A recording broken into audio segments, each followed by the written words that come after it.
Ok. Tiens. Attention. Sur la tête, tu vas le faire. Attention les oreilles. On va découvrir cette chanson. Allez, on appuie sur play. Attention.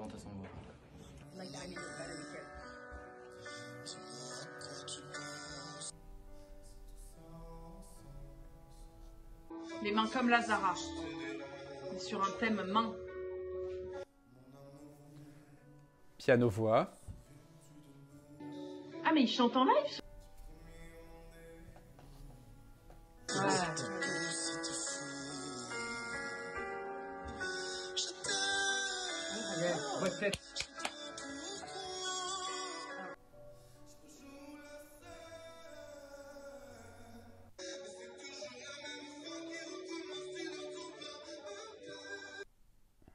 Intéressant.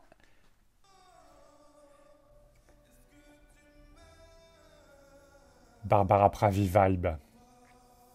Ah c'est beau. Non franchement c'est cool. Je suis un peu emmerdée.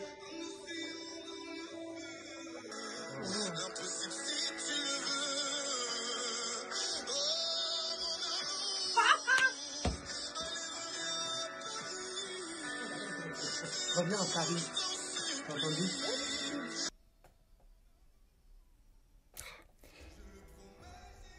Il a une belle voix. Ah, ça chante. Vincent, il va aimer.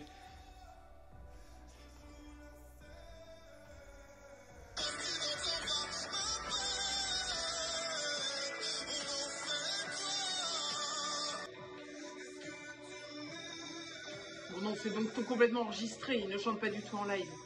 Mais c'est très bien chanté car cet homme chante bien. J'aime bien.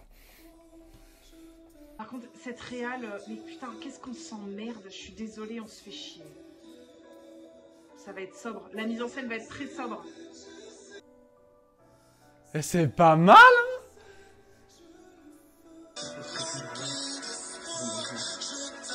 Effet de lumière, on le voit. Boule à facettes. C'est d'auteur au Melody Festivalen. Oh non, ça c'est... Ah, sur la fin, j'aurais aimé un peu plus d'envolée lyrique. Ça manque d'orchestration. Voilà. On est passé à ça de ça que ça Mais il y a le temps d'être pimpé pour l'Eurovision. C'est beau, c'est intense. Mais en revanche, il chante de ouf. Oh, il a postillonné. Il balance, hein. Oh. Alors, il chante en live. Hein. Ah putain, il s'arrache. Ah là. On sent la détresse, franchement. Vincent, il a raison. Il peut émouvoir à fond. Ah, visiblement, il veut vraiment savoir si on l'aime. Hein. Bah oui, je t'aime. Ok, c'est beau. C'est vraiment une power ballade, chanson d'amour. comme on les aime à l'Eurovision. Et clairement, je trouve qu'il y a une construction un petit peu identique à Barbara Pravi. Vous vous souvenez, les 30 dernières secondes de la mise en scène où la caméra devient un peu folle autour d'elle, avec là l'effet boule à facettes, je trouve qu'il y a quelque chose qui ressemble. La mise en scène est sobre, il y a juste des petites lumières, mais il a une telle voix, il a une telle puissance vocale. Je trouve ça beau. Et puis, certes, c'est une chanson d'amour, mais qui est, on va dire, tourmentée, ou en tout cas qui est intense en émotion.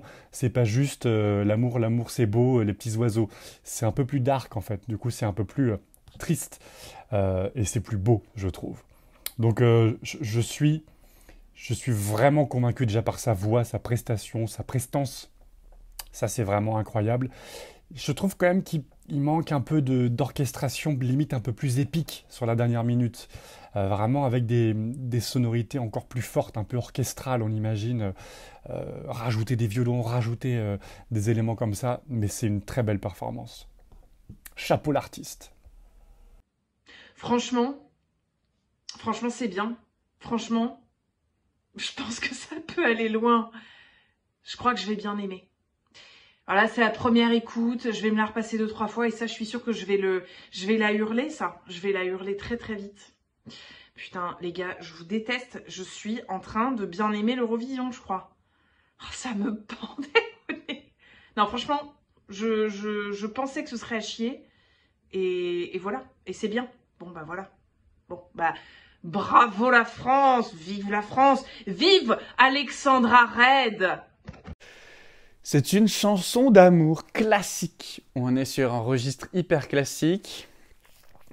Ça balance, la voix est bonne, le ton est mineur, donc forcément ça cueille. Il y a beaucoup de plaintes dans sa voix. Il va aller cueillir de l'émotion. Vincent, encore une fois, a raison. C'est du Marco Mengoni tout craché. Voilà, il faut maintenant envoler le lyrisme, envoler la mise en scène.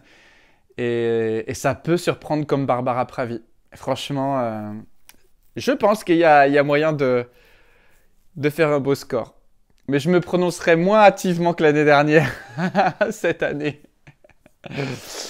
Ouais. Non, vraiment, belle chanson. Je vais la réécouter et je vais surtout regarder les clips maintenant pour voir le truc. Ah, je suis content. Franchement, c'est une belle proposition. Bravo la France. Bravo Slimane.